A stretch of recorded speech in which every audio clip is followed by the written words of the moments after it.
اللہ الرحمن الرحیم انا انزلناه فی لیلۃ القدر وما ادراک ما لیلۃ القدر لیلۃ القدر خیر من الف شہر صدق اللہ العظیم۔ رمضان مبارک کے آخری عشرے کے اندر اللہ رب العزت نے امت محمدیہ صلی اللہ علیہ وآلہ وسلم کے لیے ایک عظیم رات کو بنایا ہے کہ جس بندے کو وہ رات مل جائے اللہ رب العزت اس بندے کو 1000 مہینوں کی عبادت کا ثواب عطا فرماتے ہیں۔ سورہ قدر کا شان نزول یہ ہے کہ آپ صلی اللہ علیہ وآلہ وسلم صحابہ کرام کو بنی اسرائیل کے ایک مجاہد کے بارے میں بتا رہے تھے کہ اس نے 1000 سال تک لگاتار اللہ کی راہ میں جہاد کیا اور کبھی ہتھیار نہیں اتارے۔ وہ دن کے وقت جہاد کیا کرتا تھا اور رات کے وقت عبادت میں مصروف رہتا تھا۔ صحابہ کرام بڑے پریشان کہ یا رسول اللہ صلی اللہ علیہ وآلہ وسلم، پہلی امتیں جتنی تھی ان کی عمریں تو بہت زیادہ تھی،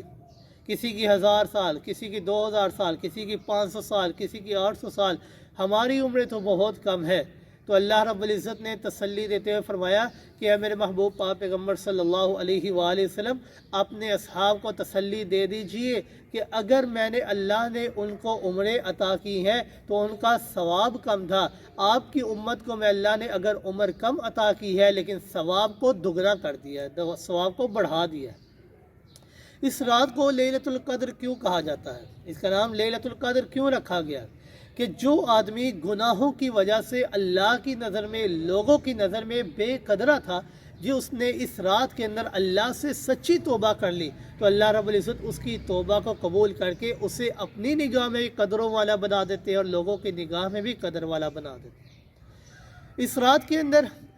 حضرت جبریل علیہ السلام فرشتے کو لے کر اس کائنات کے اندر آتے ہیں اور ہر اس گھر کے اندر جاتے ہیں جہاں پر کوئی مومن مرد اور کوئی مومن عورت یا کوئی بچہ اللہ کی عبادت میں مصروف ہوتا ہے اور دعا کر رہا ہوتا ہے۔ فرشتے ان سے مصافحہ کرتے ہیں۔ حضرت جبریل علیہ السلام ان کی دعاؤں کے اوپر آمین کہا کرتے ہیں کہ اگر وہ دعا کرتے ہیں حضرت جبریل ان کی دعا پر آمین کرتے ہیں۔ اس رات کے اندر اللہ رب العزت اپنے بندوں کے اوپر نظر رحمت فرمایا کرتے ہیں۔ بے پناہ لوگوں کو اللہ رب العزت بخشش کے پروانے عطا کر دیا کرتے ہیں، لیکن 4 ایسے بدبخت قسم کے لوگ ہیں کہ جو اس عظیم رات کے اندر بھی اللہ کی رحمت سے محروم ہو جاتے ہیں۔ صحابہ کرام نے سوال کیا یا رسول اللہ صلی اللہ علیہ وآلہ وسلم وہ 4 بدبخت قسم کے لوگ کون ہیں؟ آپ صلی اللہ علیہ وآلہ وسلم نے فرمایا شراب پینے والا، والدین کا نافرمان،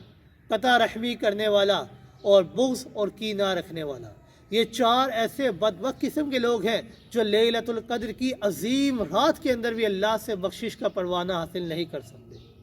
فرشتے ہر گھر میں جایا کرتے ہیں لیکن چند مقامات ایسے ہیں جہاں پر اللہ کے فرشتے نہیں جاتے۔ آتش خانہ ہو گیا، بت خانہ ہو گیا، گرجا گھر ہو گیا، نجاست اور پلیندی کے مقامات ہو گئے، شراب پینے کے مقامات ہو گئے، ایسے مقامات پر فرشتے نہیں جایا کرتے۔ آپ صلی اللہ علیہ وآلہ وسلم نے فرمایا التمسوا ما فی العشر الاواخر فی کل وتر، کہ اس رات کو رمضان مبارک کے آخری عشرے کی تاحق راتوں کے اندر تلاش کرو، یہ بڑی عظیم رات ہے۔ آپ صلی اللہ علیہ وآلہ وسلم نے فرمایا کہ اس رات کو اللہ رب العزت اپنے بندوں کے اوپر نظر رحمت فرماتے ہیں، اور بڑا ہی بد نصیب ہے وہ شخص کہ جو اس عظیم رات کے اندر بھی اللہ رب العزت سے جہنم سے بخشش کا پروانہ نہیں حاصل کر سکا، اللہ کی رحمت سے محروم حاصل ہو گیا۔ تو آپ صلی اللہ علیہ وآلہ وسلم نے فرمایا من حرمہا فقد حرم الخیر کلہ، جو اس رات کے اندر بھی اللہ کی رحمت سے محروم ہو گیا وہ ہر قسم کی رحمت سے محروم ہو جائے گا۔